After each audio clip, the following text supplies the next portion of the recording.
The Euro Cup semifinals. I'm Adam, joined with Junior as always. Junior, are you ready? Let's go!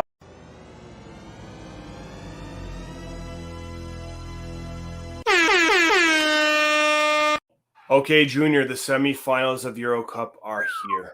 We've had a lot of fun watching this, but now it's getting down to the final kind of opportunity for these teams. We have Spain versus Italy on the one side, and on the other side we have Denmark versus the Three Lions of England.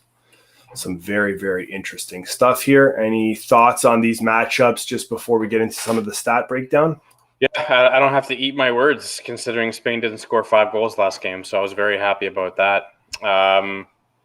It's been a fun tournament, and it just goes to show you why these tournaments, these soccer tournaments, when they encompass the square kilometers of the world that they do.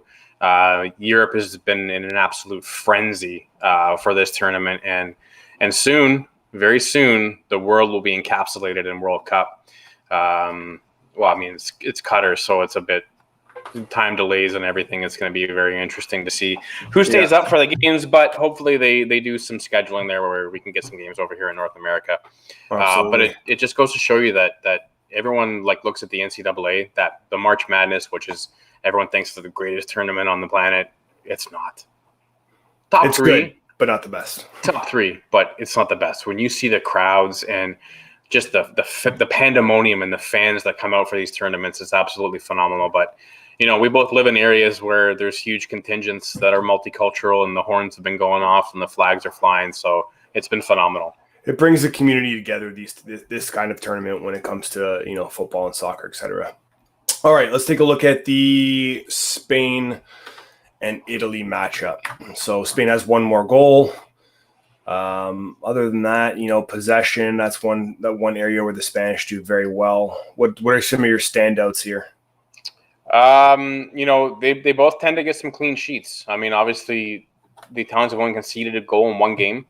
You look at the attacks; they're pretty similar. The possession, it's a bit more in Spain, but these are two teams that like to play a possessive game. And the passing is very close. The cards, they have to be careful, because if you do get a card, you will be disqualified. But then when you start looking at the defense, so balls won, Spain's got 225. So they tend to close out that back wall pretty well. Yeah. And then even when you look again with the Italians, they close out that back wall pretty well as well. So we're gonna see a good game here. It's gonna be a very defensive game. There will be some good attacks, some good counterattacks, but you can see that these teams are very even.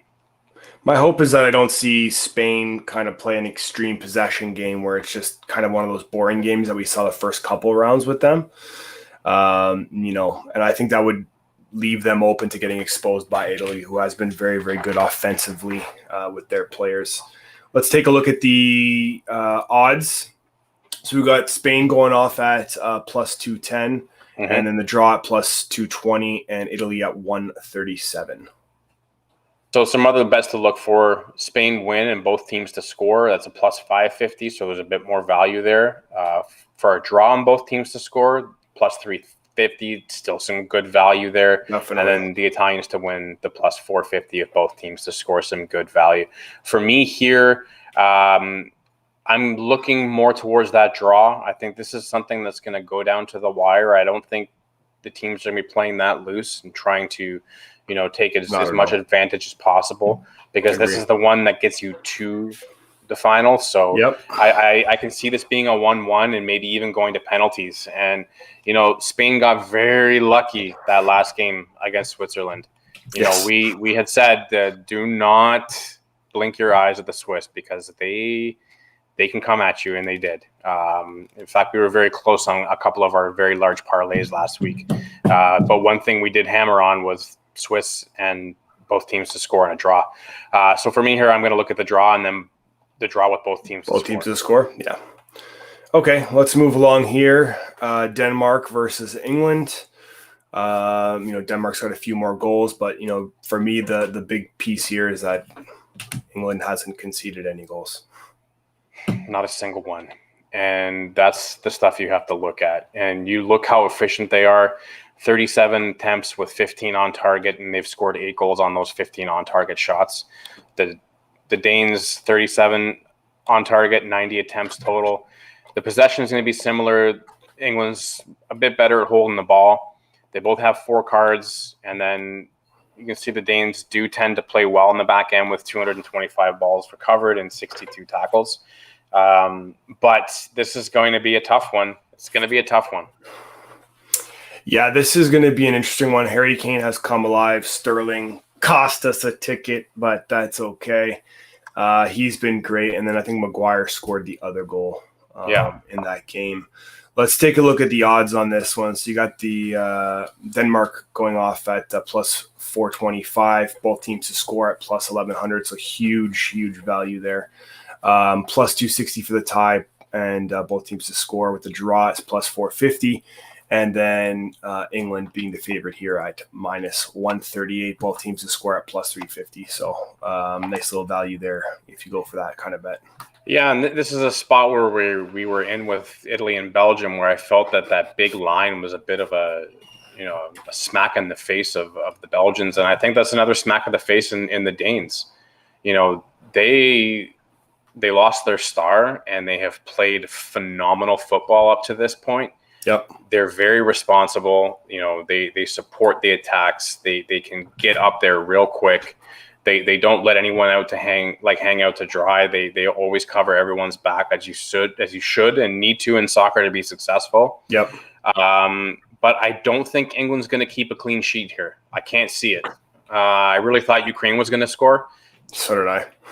Was really hoping they would score, but they didn't. But I think the Danes are going to be a team that is going to score. So look at all of your both teams to score yes bets and play around with those, because I think that it's going to be both teams will score in this game. It's just who's going to win, or it's going to be a draw. I think England does win this game ultimately, but I do think it could be another one of those that come down to golden goal in extra time, or potentially even in kicks. And in kicks, anything can happen. Okay, so ultimately, who do you have in the Euro Cup final? I think this is going to be... I think it's going to be Spain-England. Spain-England, okay. I'm a Spanish supporter. I don't have the jersey on right now, but I actually think it's going to be Italy-England. I just think that's the storyline. Italy hasn't lost in, 33 games or something like that. They've had a great tournament. I think their scoring and their offense might be too much for Spain, although they do have some good defense. And I think England is poised. They're coming on at the right time, and their offense is starting to really hum after only having 2 goals in the first in the group stage. But watch now, it's going to end up being Spain-Denmark. It's going to be. So let's see what happens there. But ultimately, you can't really go wrong here. This is going to be great viewing for anybody who loves football, soccer, etc. So definitely stay tuned and comment below what you think is going to happen in the semi stages, and look out for our final preview, which we will have once the stage has been set here. Please hit that like button, because that's the easiest way to help grow our channel, and we'd love to have you a part of it. So hit that subscribe button and turn notifications on, because we're live all the time. For everybody here at Offside and Out of Bounds, the semifinals on the Euro Cup preview of 2021. I'm Adam. I'm Junior. See ya real soon.